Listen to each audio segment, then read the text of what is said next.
So welcome back to part 3 of the lecture on Bolshevik ideology and Lenin's April thesis. So we've started thinking about this particular document that Lenin writes in this sealed train journey back to Petrograd in 1917. And it pulls together his key ideas of what should happen now in Russia.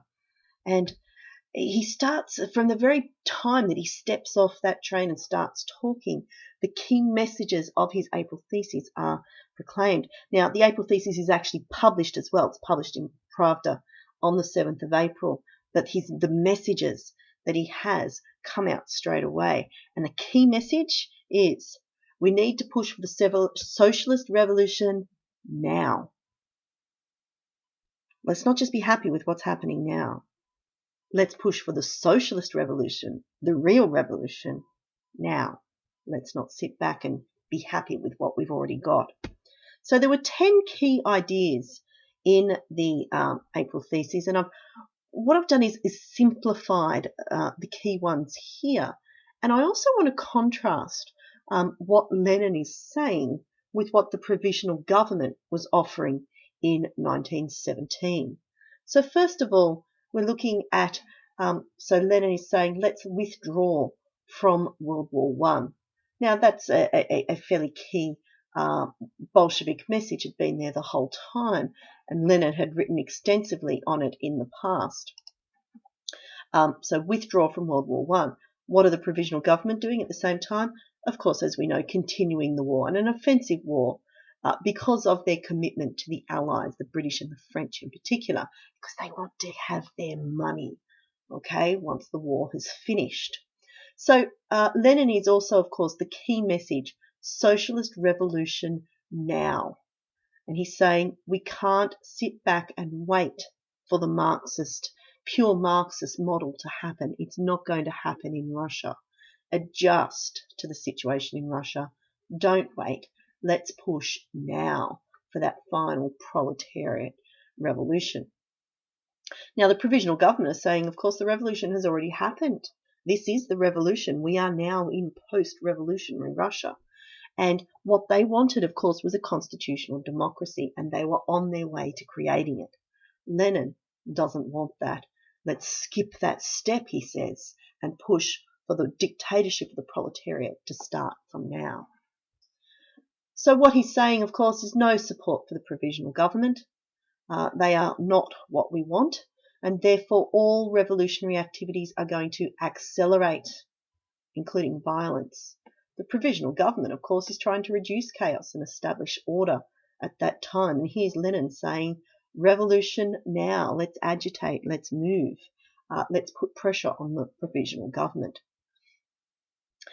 What he's saying as an alternative to a provisional government is that we should be governed by a nationwide system of Soviets.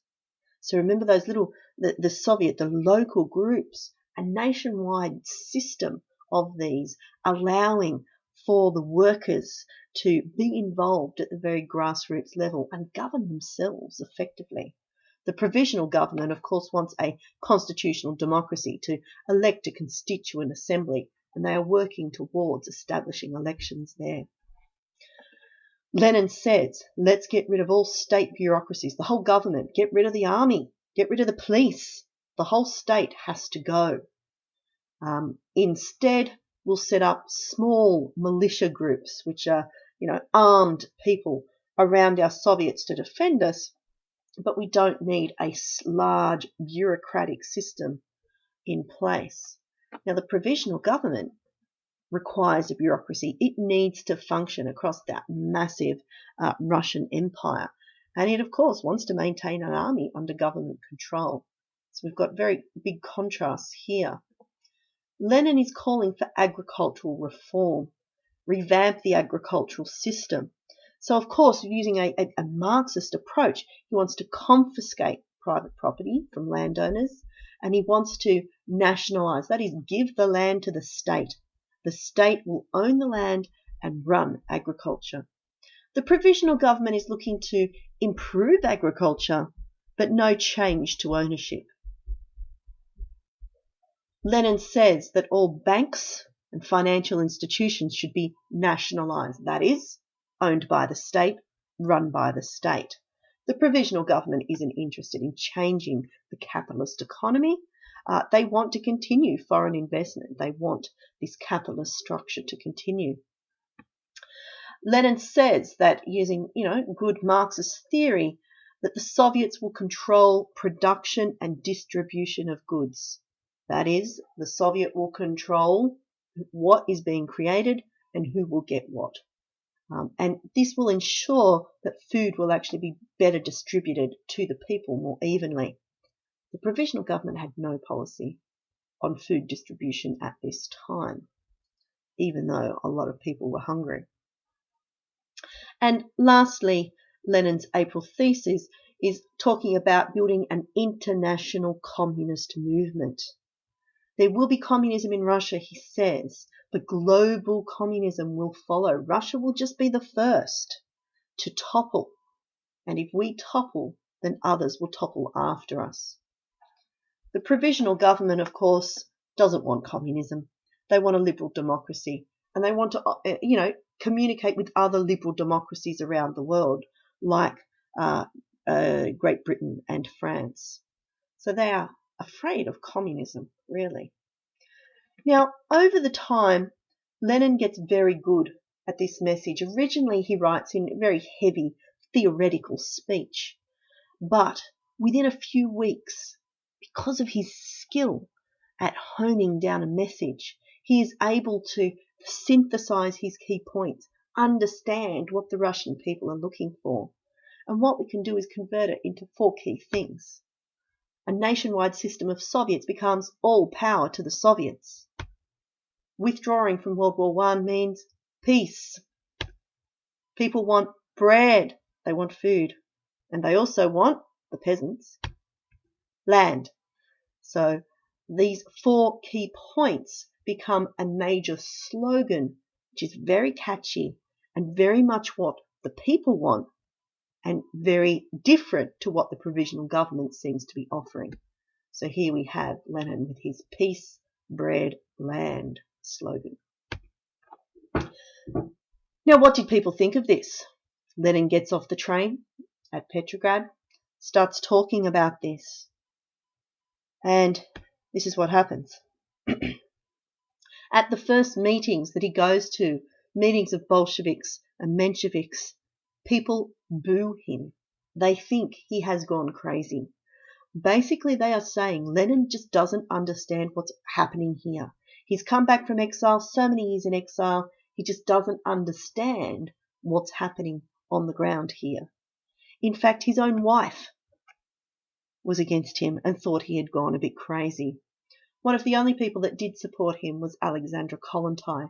From the very beginning, she understood what he was saying and stood up and actually supported him. The interesting thing for us to note is this. Lenin was actually tapping into something deeper amongst many of the Russian people, especially as time goes on and the provisional government is falling apart and not offering what the people want. Lenin's messages, peace, bread, land, all power to the Soviets, becomes more and more appealing. We can look here at Robert Service, who has written an extensive biography on Lenin. And Service describes how Lenin had returned to what he says is a fluid situation in 1917. So rather than feeling defeated, Lenin saw in 1917 he had a chance at that point to build a new, strong, anti-governmental party. And Service therefore describes him as a leader. Lenin is described as a leader who'd return to Petrograd and would give clarity to Bolshevik practical campaigns. And this is the thing for us to start to understand. Well, he gets off the train and most of the people around him, all the key thinkers in the Bolsheviks in April 1917 are saying to Lenin, basically, shut up, you're crazy, you don't know what's going on. This is not the time for another revolution. This is the time to bask in it and, keep progressing what is naturally occurring. Lenin understood there was more to come, and there was the potential for more.